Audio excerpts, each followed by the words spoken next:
Hello and welcome to the World Affairs Council of Greater Houston's podcast, The Greater Loop. My name is Maryanne Maldonado, and I'm excited about our program today. Well, the 2026 World Cup is here, and we've already seen that it's become a geopolitical incident generator. Iran's team can't spend the night in the U.S. They're commuting. A referee landed with a valid visa, and he was turned back. There's a lot going on.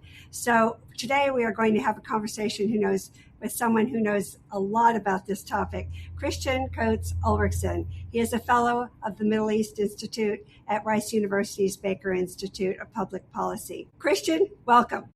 Thank you very much. Well, let's get right into it. Some of the most recent news is Iran's national team is commuting back and forth to Tijuana for this World Cup, and FIFA's host agreement really has said free movement for all accredited teams. Is this a breach? Yeah, it is, because FIFA has made it very clear to every other host in recent history that if you want to host the World Cup, you sign a pretty detailed list of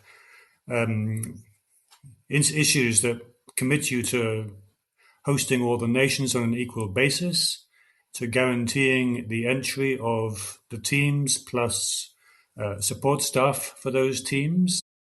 We had this in Russia in 2018 and Qatar in 2022. We had in both cases a ticket for the World Cup or being in a squad or in support staff sufficient effectively for a visa. And in many cases, when FIFA has had issues with host nations in the past, FIFA have said, basically, this is what you signed up for. If you don't want it, you can't host. In this instance, I think with President Trump, Gianni Infantino, the head of FIFA, has come up against somebody who simply doesn't seem to care whether or not FIFA gets its way. And that's a new situation for FIFA to be in the sense that in this World Cup at least, FIFA seems to need the US more than the average host would need FIFA in a usual circumstance. I'm sure this will in some ways impact us in the future for hosting future World Cups. Well, there'll be a Women's World Cup at some point heading back to the US. And there's going to be the Olympic Games in 2028 in Los Angeles. And I can imagine that the International Olympic Committee is watching very closely. I mean, this World Cup is only 48 nations. The Olympics are 200 plus, including Palestine takes part in the Olympics as an entity. There's going to be an incredible amount of sort of looking at this from a IOC point of view for what restrictions might be in place, for what assurances might be needed, and also for the assurances you think you might have, whether or not they actually mean anything when push comes to shove and the teams arrive and people start getting into difficulties. So, you've talked a lot in recent days about sports washing. Tell us a little bit about that. How is it defined and how you see it playing out in this World Cup? Sports washing was coined as a term about 10 years ago in the mid-2010s to really encapsulate a sense among many, in soccer especially, that big events seem to be hosted further around the world and that countries that didn't have a long tradition of engaging in soccer, mainly in the Middle East, also in China, for example, were getting much more directly involved. I think it was turbocharged by Qatar winning the hosting rights for the World Cup in 2010 for the 2022 tournament. You had a couple of big soccer clubs in England and France being bought by investors from Qatar, from Abu Dhabi, quickly becoming incredibly successful, really beginning to reshape the balance of power in European soccer. And then you had a whole series of World Cups and Olympic Games between 2014 and 2022 taking place in Russia, in China, and obviously in Qatar as well. So the term evolved to really maybe be a shorthand term for a much more complicated and complex set of geopolitical and geoeconomic factors. For example, many Western or kind of democratic states were unwilling to pay for the cost of hosting a tournament on the size of the World Cup or the Olympic Games. You had cities thinking about bids for the Olympics and putting it to referendums in municipal referenda, and the voters saying, no, this is not a worthwhile use of our resources. So that left authoritarian states with fewer constraints to actually go and bid. So it became a convenient label for a much deeper set of issues. What's interesting in this case is that the US isn't necessarily as concerned about how the US images seem to be polished by the use of sporting events. Instead, with this World Cup, the US is sending a message of strength, of you're coming to the US on our terms, and if we don't like you, we won't let you in. That's the inverse of sports washing in a sense. It's the US using this tournament to really push to the international community this image of America first that obviously President Trump has spent a decade now focusing on, but nothing really breaks through the international consciousness like a World Cup in sport. And so some of these issues which have plagued the beginning of the World Cup certainly will have penetrated that international consciousness like nothing else. And Houston and also Dallas will be hosting some of the biggest matches here. Many people think of sports as separate from politics. What about you? Well, FIFA likes to say that sport and politics don't mix, and they often actually call to account countries that try to mix them. But, I mean, Gianni Infantino has spent the last 18 months cozying up to President Trump, getting incredibly close to him, giving him or inventing a FIFA Peace Prize at the end of last year to present to President Trump. I mean, if that is an indication of sport and politics mixing, it's inventing a FIFA Peace Prize when nothing previously existed. And also, I think he's been in and out of the Oval Office more times than any other foreign official over the past 18 months since President Trump returned to office. You could maybe make the point that in Infantino's mind, he felt this was necessary to then ensure that there was a smooth tournament. But we've seen with some of the visa issues and with the issues with the Iranian team, if Infantino thought he was getting that influence, that leverage, that ability to push back and to try to ensure that FIFA was given the assurances it needed, that hasn't worked. And so one has to call into question the whole strategy that Infantino has used over the last year and a half. Exactly. And Houston, we are very prideful in saying that we are one of the most diverse cities in America.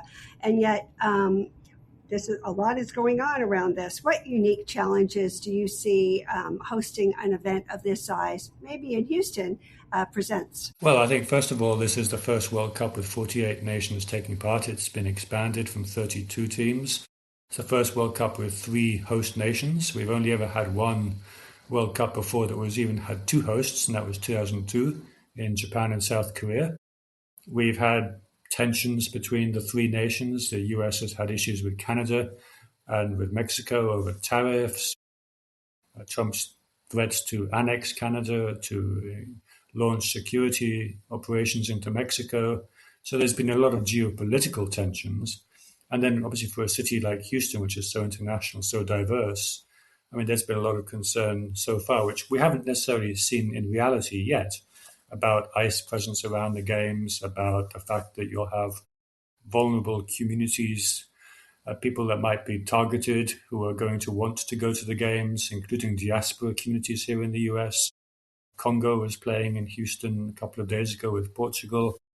I mean, would you want to be a fan of Congo going to the game, or Haiti, for example, as another community of concern, of vulnerability? So there are a lot of issues that we haven't necessarily seen flare up yet, but certainly for an international city, that's something of concern, because the stadium would act like a magnet in a sense, drawing the people to the stadium for the game, and then also going in and out to the match. And so that, I think, has been to some extent been an issue of concern. Houston and Dallas, because the games are held in indoor stadia, hasn't had the issue with heat and humidity that we've seen in other host cities. But certainly for Houston, because it's so international, there have been the other issues that they had to take into consideration. Now, FIFA's message in this World Cup is that it brings the world together, and yet we're seeing tensions, some of which you've already mentioned: immigration policies, sanctions, diplomatic disputes. How do these competing realities kind of coexist with this theme of bringing the world together? Well, if you look at the timeline, the US, Mexico, and Canada were awarded the hosting rights for the World Cup in June 2018, so almost exactly halfway through President Trump's first term in office. And at the time, there was an assumption that President Trump would either be re-elected in 2020 and then serve a second term, leave office in January 2025, or he would lose the election in 2020 and then kind of bow out of politics. And so either way, there wasn't necessarily a view that he would still be in office during the 2026 World Cup or indeed the 2028 Olympic Games. He would have left office whichever way, from a second term or from being defeated. So there wasn't really a contingency plan, from what I can see, for him still being in office. And perhaps the view was that a more conventional administration would have taken office by 2026. Now, from President Trump's point of view, actually, and I think he even said this a couple of weeks ago, he almost acknowledged that for whatever reasons he wasn't in office from 2021 to 2025. But it has meant that he is in office for this World Cup and for the Olympics. And of course, for someone who loves the big occasion, who loves making himself the centerpiece of that occasion, these are two of the biggest events in the world that he is now front and center of. So he's going to be loving this. And of course, this year as well, we have the America 250th celebrations taking place right in the middle of the World Cup. In fact, it takes place on the round of 32 weekend. There is still a potential that Iran could play the US in Dallas the day before July the 4th, which would be quite something.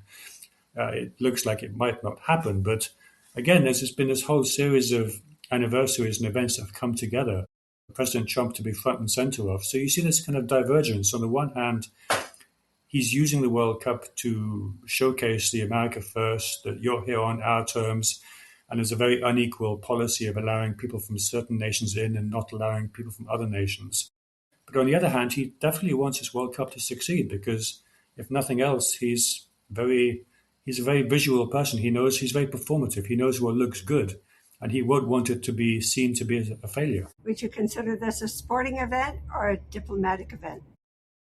Well, it's a bit of both, but I think with every World Cup and every Olympic Games, during the run-up before the games actually begin, the focus is always much more on the politics. I mean, in Qatar 4 years ago, the focus was much on the workers' issues, the labor migrants who had built the stadia, for example. It was on issues like LGBTQ rights. And then once the games began, they all melted away and people focused on the soccer. And well, I think so far, at least, we're seeing the same thing in the US. We saw obviously a lot of focus on the visa issues with the Somali refugee Omar Artan being denied an entry right before the games began, with the Iranian team having to fly in and out. But now that the games have actually started, that's what people are focusing on. And the games have been pretty good so far. So that always happens. Once the games begin, you kind of fill the vacuum that politics has kind of filled in the run-up. So when the last whistle blows, it's all said and done, there is our World Cup tournament champion. What do you think the lasting story of the 2026 World Cup is going to be from a geopolitical perspective? Well, I think FIFA, after 2018 in Russia and 2022 in Qatar, had been maybe thinking it would be a relatively political free or geopolitics free World Cup, in the sense that the US, Canada, and Mexico have been closely aligned nations. Obviously, they have a free trade agreement. They are neighbors. There's not a recent history of geopolitical confrontation. And so some of the issues that we saw in 2018, obviously with the Russia-Ukraine and Russian human rights issues, and in Qatar, wouldn't be issues in the US and then the North American bid. Now, of course, what we've seen is that these have actually been even bigger issues to some extent. We've never had a situation where a host has been in a state of war with one of the participants, as the US currently is with Iran, give or take the memorandum of understanding that President Trump signed in Versailles. These are all going to be, I think, issues going forward. We're going to see politics still at the forefront of World Cups. And I think the lesson here is also that it doesn't matter if you're a democratic state or an authoritarian state. some of these issues of sport and politics, they transcend what type of regime that you have. If the government or the leader in charge wants to make a political statement out of hosting a sporting event, they'll do that. And there's little that FIFA or the IOC, the Olympic Committee in 2028 can do about it. So I think those are going to be some of the lessons. On the other hand, just as we had in 1994 when the World Cup was in the US for the first time, that set records for attendance that still stand to this day. They'll probably be broken this time around. It really kick-started soccer in the US. So the real legacy might be kind of grassroots. It might be kind of on the ground in terms of inspiring a whole new generation of kids to play soccer. And if that's a legacy and not the political and geopolitical issues that have surrounded it, then that would be more positive. Kristian, it's been our honor to have you gain your insights today. Do you have a favorite in the tournament? Well, I'm half English, half Norwegian, and they both started pretty well, but I doubt they'll win the tournament, so we'll have to see. But I think certainly I'll follow England, follow Norway, but I mean, it's hard to see someone other than Spain or France or winning the World Cup. But certainly if the US and Canada and Mexico do well, that generates an excitement, a sense of expectation, and a buzz that will really help that momentum as the tournament goes on. Kristian, it's been our pleasure. Thank you for joining us today. Thank you. Thanks for having me. Thank you all.